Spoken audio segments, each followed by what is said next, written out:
the setup. Okay, so today I want to talk about two tools that help us get out of the feeling of deep overwhelm. I decided on this topic because I woke up this morning with a feeling of deep overwhelm.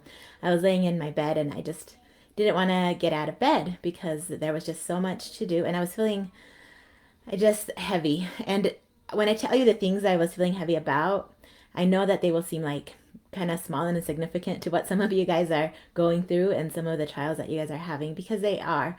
But to me, they felt heavy. And part of it was just the weekend and just the way that I've been eating lately.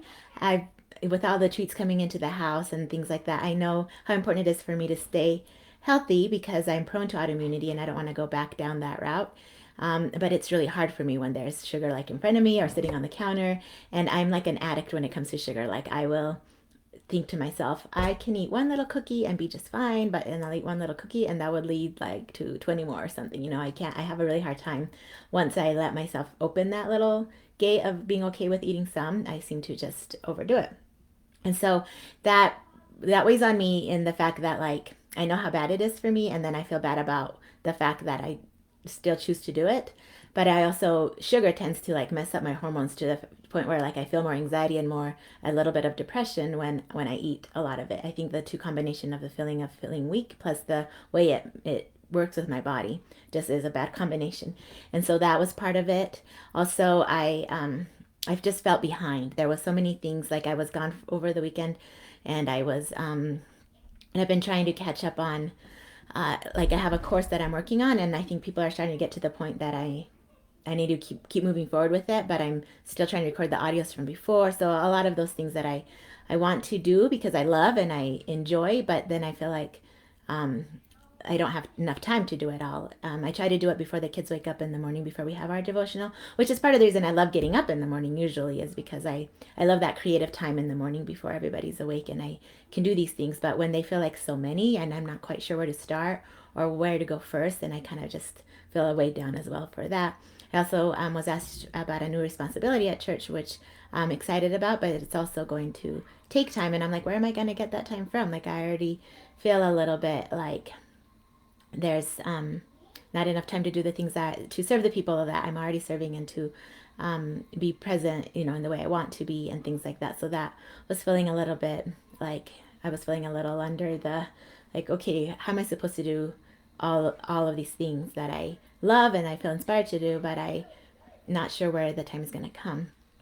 And especially because I slept in like half an hour, so then I was already feeling behind and all these different things that seem to happen. And so as I was thinking about these things, I realized like I know some tools. This happens to me often. I know how to get out of this feeling of overwhelm, and so I did it, and it worked. And I thought I should share this because it's a powerful tool or two powerful tools that I'm going to share, and hopefully they'll help you too when you're having some of those feelings.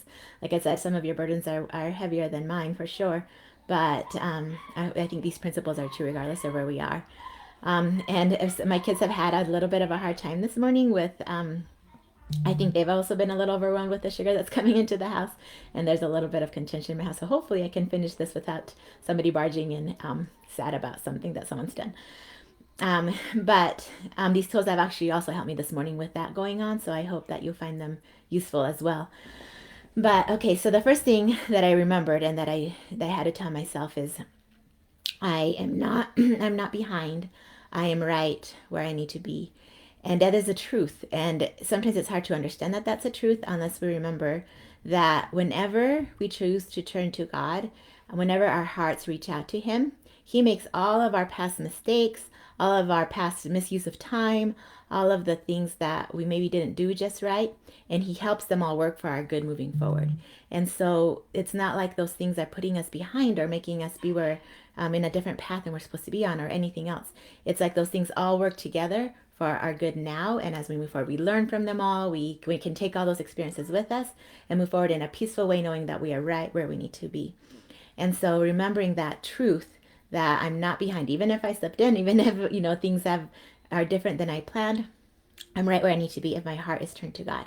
And with that knowledge, I knelt down in prayer and I the thing that connects me to God the quickest, and that is a prayer of gratitude. I started to thank Him for all of these opportunities that, instead of thinking them as tasks and things to do and the way that my mind was working, they became incredible opportunities for good. I could choose whatever ones I wanted. They're all good, and they're all really amazing opportunities to do good and to serve. And instead of feeling burdened by them, I felt grateful for them.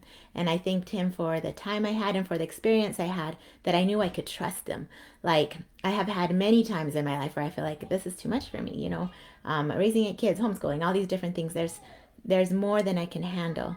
But I know that if I give Him my little offering, He magnifies it and He makes it somehow work, and in a more beautiful way than I could have done, in a different way than I considered. Often with my weaknesses, and He uses them to help with my work. And it's just amazing what He can do with our little small off week offering, right? Like, I feel like I'm so forgetful, and that's one of my fears I have, is that in these responsibilities that I'll forget someone, or I won't notice someone who needed my help, or I'm so scattered, I'm unorganized, and so I worry that because of that I'll miss an important thing that I was supposed to do, or I'll forget someone that needed me. And so I love that He uses all of those things. He helps me learn from them, and I can move forward a little bit more organized, a little bit better, but also with the knowledge that I can trust Him. Like, He will put the right things in my mind when they need to be. And if I forget them, then He'll help me learn from that experience and move forward. And so that trust, I felt so grateful that I had that trust, because I could remember, like, I've seen this over and over in my life, and I know in the future it'll continue to be, even if my plate seems like I can't do this all. Um, that I felt that before, and it's been done, and so that I can move forward with that knowledge. And I felt such a gratitude that I knew that to be true because of my experiences in the past. And so those two things, that connective feeling, knowing that when I have that connection, and I usually get there through gratitude, and I know how to get there, and then that realization and the understanding that I'm never behind when I'm turned to God, that I'm right where I need to be, is really helpful. And I did that. I knelt in prayer. I thanked Him for all these things. And then I felt right where I needed to be. I felt peaceful again. And I started moving forward with my day. And of course, as the kids woke up and there was contention happening, I used these tools again.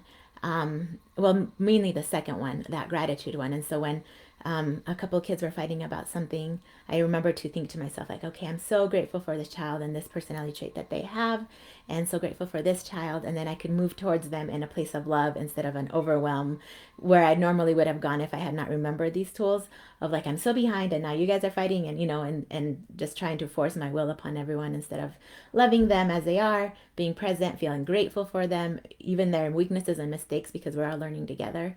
So I hope those tools are helpful as we're going into the Christmas season, when a lot of us tend to start to feel a little overwhelmed with all the people there are to love and all the things there are to do. And I hope that, as you are moving forward in your Christmas week, that you are feeling peaceful and happy, and remembering how incredible it is to have the blessing of a resurrected Savior who was born as a newborn baby to suffer and die so that we could return to Him, and so that we can have these experiences and grow and learn from them, and always be able to turn to Him, and that He'll reach out His hand to us and take us by the hand, and be right always, anytime. We can know that we are right where we need to be when we're with Him. So I hope that's helpful, and I love you all, and have a happy Monday.